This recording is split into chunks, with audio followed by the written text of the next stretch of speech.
Innal hamdalillah nahmaduhu wa nasta'inuhu wa nastaghfiruh wa na'udzu billahi min shururi anfusina wa min sayyiati a'malina may yahdihillahu fala mudilla lahu wa may yudlilhu fala hadiya lahu asyhadu an la ilaha illallah wa asyhadu anna muhammadan abduhu wa rasuluh Allahumma shalli ala sayyidina Muhammad wa ala ali sayyidina Muhammad. Ya ayuhan nas usikum wa iyaya bidaqwallah faqad fazal muttaqun. Qala Allah ta'ala fi kitabihil karim ba'da a'udzu billahi minasyaitonir rajim. Bismillahirrahmanirrahim. Ya ayyuhalladzina amanu taqullaha haqqa tuqatih wa la tamutunna illa wa antum muslimun. Shadaqallahul azim. Hadirin jamaah salat Jumat yang dimuliakan oleh Allah Subhanahu wa taala. Mari kita senantiasa bermohon kepada Allah Subhanahu wa taala atas rahmat dan hidayah daripada Allah Subhanahu wa taala.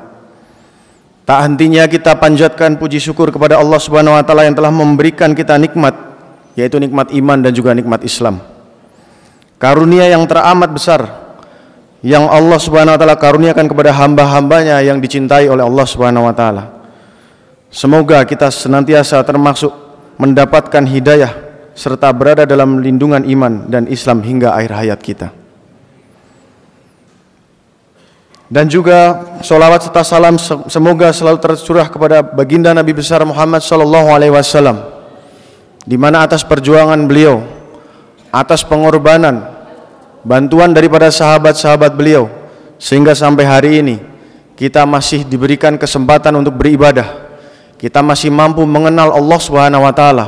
Kita mampu mengucapkan kalimat syahadat asyhadu alla ilaha illallah wa asyhadu anna muhammadar rasulullah, yang kalimat ini akan menyelamatkan diri kita untuk hidup di dunia yang sementara dan sampai kepada akhiratnya Allah Subhanahu wa taala. Hadirin Allah Subhanahu wa taala, melalui mimbar yang mulia ini kami selaku khotib mengingatkan kepada diri pribadi dan juga para jamaah untuk senantiasa meningkatkan iman dan takwa kepada Allah Subhanahu wa taala. Takwa dalam arti senantiasa berupaya dan berusaha selalu menghadirkan Allah dalam setiap situasi dan kondisi dengan cara senantiasa berzikir dan melaksanakan segala perintahnya dan menjauhi larangan-larangan yang diberikan oleh Allah Subhanahu wa taala. Hadirin jamaah salat Jumat yang dimuliakan Allah Subhanahu wa taala.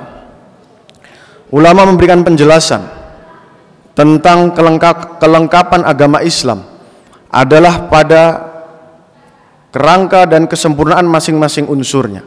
Di mana unsur-unsur agama Islam, ulama telah menjelaskan ada di dalam imaniyah, ada di dalam ibadah, ada di dalam muamalah, muasyarah dan juga akhlak. Iman menjadi unsur pertama dan utama pembentuk agama dalam diri seseorang. Sebagaimana kita ketahui, unsur pertama iman adalah mengucapkan kalimat syahadat, kalimat la ilaha illallah Muhammadur Rasulullah. Meskipun terlihat sepele, meskipun terlihat kecil, namun kalimat ini sangat besar di sisi Allah Subhanahu wa taala. Yang nantinya dengan kalimat ini seorang Islam, seorang yang telah mengucapkan kalimat ini akan diselamatkan dari nerakanya Allah Subhanahu wa taala. Dan nantinya iman akan berbanding lurus dengan adanya amal.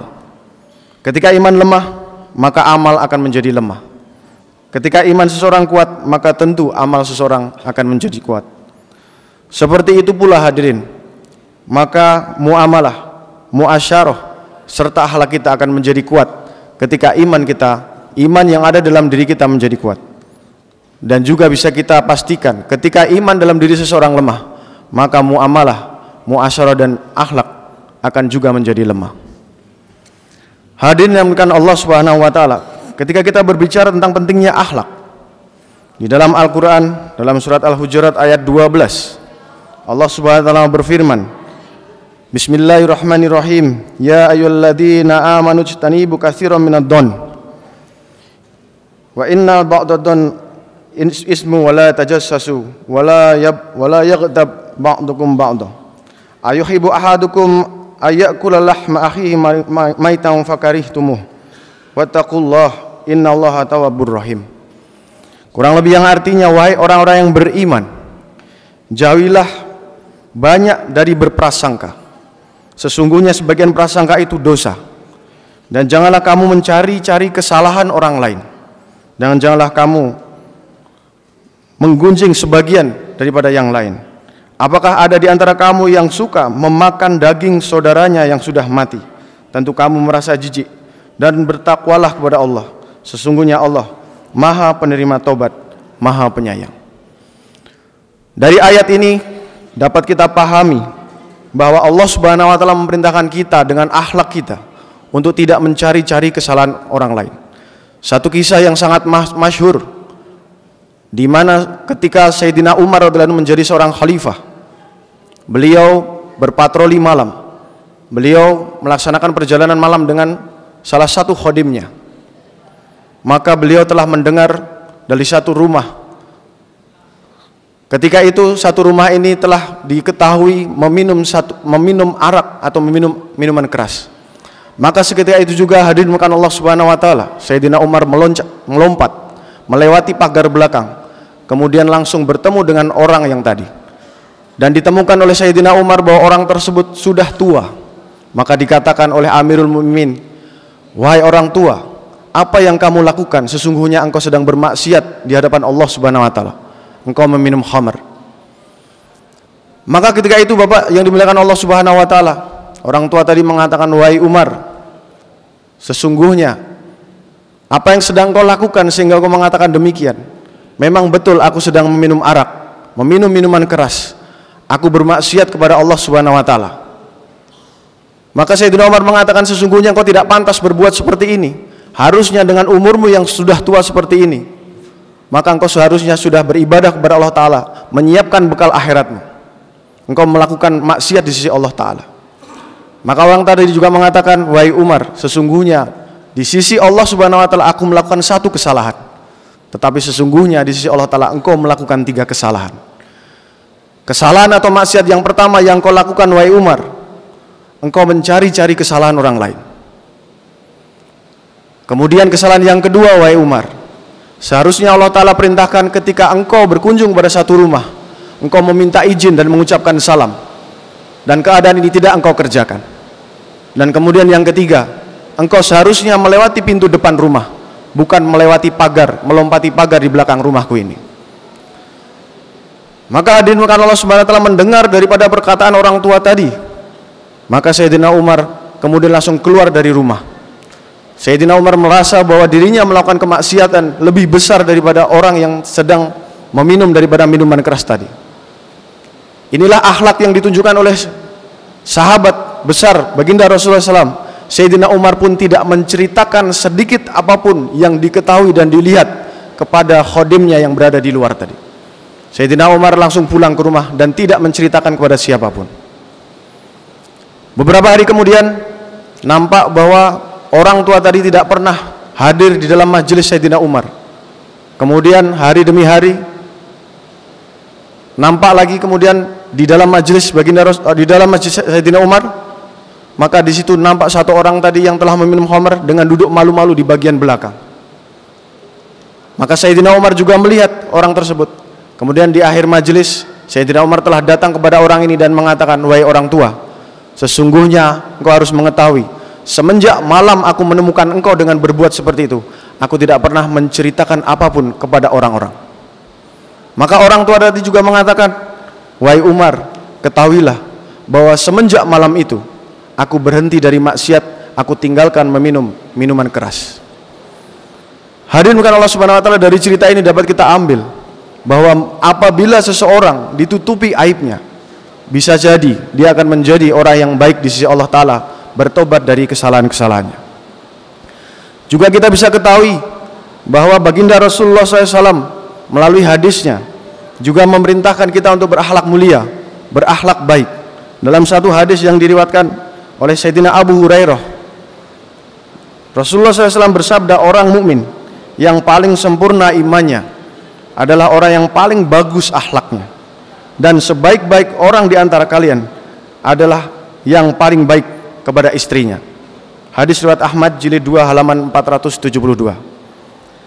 Dalam hadis yang lain yang diriwayatkan oleh Sayyidatina Aisyah radhiyallahu anha, Rasulullah SAW bersabda, sesungguhnya di antara orang mukmin yang paling sempurna imannya adalah yang paling baik akhlaknya dan paling lembut kepada keluarganya.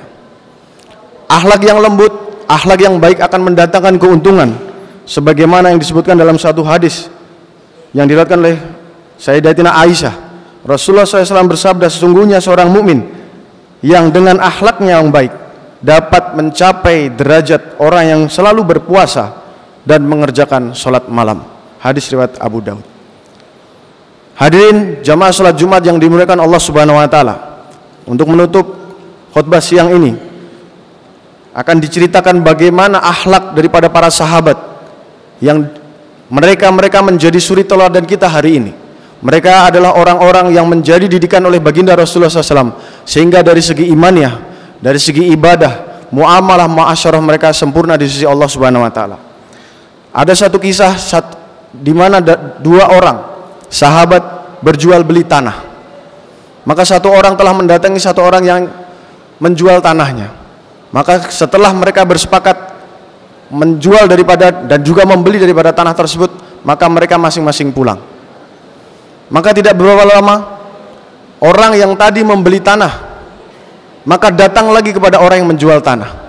Dia mengatakan, wahai fulan, demi Allah, aku telah mengucapkan ikrar di sisi Allah Ta'ala, aku membeli tanah engkau. Tetapi yang aku temukan di dalam tanah yang aku beli terdapat bongkahan emas. Sesungguhnya dalam ikrar kemarin aku hanya membeli tanah engkau dan aku tidak membeli emas ini. Maka dimakan Allah Subhanahu wa taala, orang yang tadi menjual tanah, maka dia mengatakan kepada orang yang membeli tanah, wahai fulan, demi Allah, aku juga telah menjual tanah ini beserta apa-apa yang ada di dalamnya. Sehingga sekarang tanah dan beserta apa-apa yang kau sebutkan tadi sesungguhnya sudah menjadi milik engkau.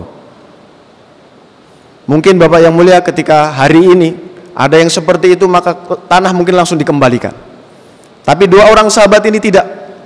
Dia mengatakan, berdebat bahwa emas yang tadi bukan hak daripada pembeli dan emas yang tadi bukan hak daripada penjual. Maka sedikit berbicara seperti itu, dua orang tadi didatangi satu orang yang baru saja datang kepada mereka. Wahai saudaraku, ada apa di antara kalian? Maka dua orang tadi menjelaskan, wahai sahabat, sesungguhnya aku telah membeli tanah daripada fulan ini, tetapi aku tidak membeli emas di dalamnya, maka aku akan kembalikan kepada pemilik yang sebelumnya. Maka penjual juga mengatakan, wahai sahabat, sesungguhnya aku hanya menjual tanah dan juga menjual seluruh apa yang ada di dalam tanah, maka aku tidak terima emas ini dikembalikan. Maka dinamakan Allah Subhanahu wa taala, orang yang ketiga juga memiliki iman yang sempurna, memiliki akhlak yang sempurna, tidak mau mengambil keuntungan. Maka orang ini mengatakan, aku juga tidak mau menerima masalah dari kalian. Oleh sebab itu aku sarankan kita akan bertemu dengan kodi atau bertemu dengan hakim yang akan memutuskan perkara ini dengan baik. Maka tiga orang tadi bertemu dengan satu kodi di pusat kota dan menceritakan, wahai kodi, ini ada satu permasalahan, ada satu sengketa di mana orang ini menjual tanahnya. Dia mengaku tidak menjual daripada apa yang ada di dalamnya, sedangkan orang yang membeli juga tidak mau membeli apa yang ada di dalamnya. Bagaimana ini kodi? Bagaimana ini yang mulia? Maka Bapak yang dimuliakan Allah Subhanahu wa taala, hadirin salat Jumat, jamaah salat Jumat yang dimuliakan Allah Subhanahu wa taala, kodi pun merupakan orang yang memiliki iman yang sempurna di sisi Allah taala. Dia memiliki akhlak yang sempurna di sisi Allah taala. Maka memutuskan perkara ini tidak memiliki hawa nafsu, tidak memiliki keinginan untuk mengambil keuntungan sedikit pun. Maka dengan mendengar keterangan dari dua orang yang tadi, dia mengatakan, wahai fulan, orang yang menjual, apakah kamu menyangka bahwa kamu menjual tanah kamu akan menerima kembali daripada tanah kamu? Tidak, yang mulia. Apakah kamu yang membeli, kamu juga tidak akan menerima? Tidak, yang mulia. Maka beliau mengatakan, wahai fulan yang menjual, apakah kamu memiliki seseorang anak? Ya, saya memiliki seorang anak perempuan. Kemudian yang menjual, wahai si penjual, apakah kamu memiliki seorang anak laki-laki? Ya, saya memiliki seorang anak laki-laki. Maka hadirin Allah Subhanahu wa taala, beliau memutuskan, baik, kalau begitu silahkan nikahkan anak laki-laki dan anak perempuan tadi. Maka emas yang ada dalam tanah ini menjadi hak daripada mereka. Hadirin jamaah sidang salat Jumat yang dimuliakan Allah Subhanahu wa taala, Begitulah gambaran daripada akhlak yang mulia, hasil daripada gemblengan, hasil daripada didikan daripada baginda Rasulullah SAW yang mengutamakan iman pada awalnya, mendidik iman daripada para sahabat, mendidik ibadah daripada sahabat sampai kepada akhlak, sehingga tercipta daripada orang-orang yang berkualitas, orang-orang yang diridhoi oleh Allah Subhanahu wa taala. Mudah-mudahan dari dua cerita tadi kita bisa mengambil pelajaran. Kita menciptakan generasi kita diawali daripada diri kita masing-masing, diawali juga dari keluarga kita, menjadi keluarga-keluarga yang diridhoi oleh Allah Subhanahu wa taala, sehingga kelak nanti kita akan dijadikan satu, bergabung dengan baginda Rasulullah SAW dan para sahabat di surganya Allah Subhanahu wa taala. Amin amin ya rabbal alamin.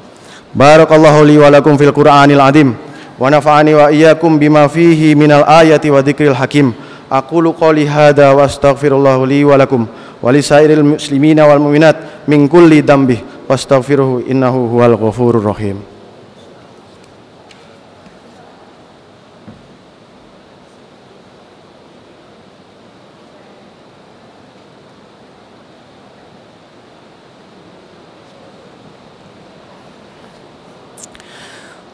Innal hamdalillah nahmaduhu wa nasta'inuhu wa nastaghfiruh wa na'udzu billahi min shururi anfusina wa min sayyiati a'malina. May yahdihillahu fala mudilla lahu wa may yudlilhu fala hadiya lahu. Wa asyhadu an la ilaha illallah wahdahu la syarika lahu wa asyhadu anna Muhammadan abduhu wa rasuluh. Ya ayyuhan nas usikum wa iyaya bittaqwallahi faqad fazal muttaqun. Wa qala Allah ta'ala fi kitabil karim, ya ayyuhalladzina amanu taqullaha haqqa tuqatih wa la tamutunna illa wa antum muslimun. Wa qala aidan, ya ayyuhalladzina amanu taqullaha wa qulu qawlan sadida yuslih lakum a'malakum wa yaghfir lakum dunubakum wa may yuti'illaha wa rasulahu faqad faza fawzan 'azima. Allahumma shalli ala sayyidina Muhammad wa ala ali sayyidina Muhammad. Wa qala ta'ala, innallaha wa malaikatahu yusholluna 'alan nabiy ya ayyuhalladzina amanu shallu 'alaihi wa sallimu taslima. Allahumma shalli ala sayyidina Muhammad wa ala ali sayyidina Muhammad kama shallaita ala sayyidina Ibrahim wa ala ali sayyidina Ibrahim fil alamin innaka Hamidum Majid. Allahumma ighfir lil muslimina wal muslimat wal mu'minina wal mu'minat al ahya'i minhum wal amwat innaka sami'un qaribun mujibud da'wat wa la yaqdiyal hajat. Allahumma hdina wa hdina sawa ja'alna sababan liman ihtada. Allahumma hdil insan wa jinna wa ja'alna sababan liman ihtada. Allahumma ja'al qaryatana hadikal madinatil munawwarah fi hadi Rasulillah sallallahu alaihi wasallam.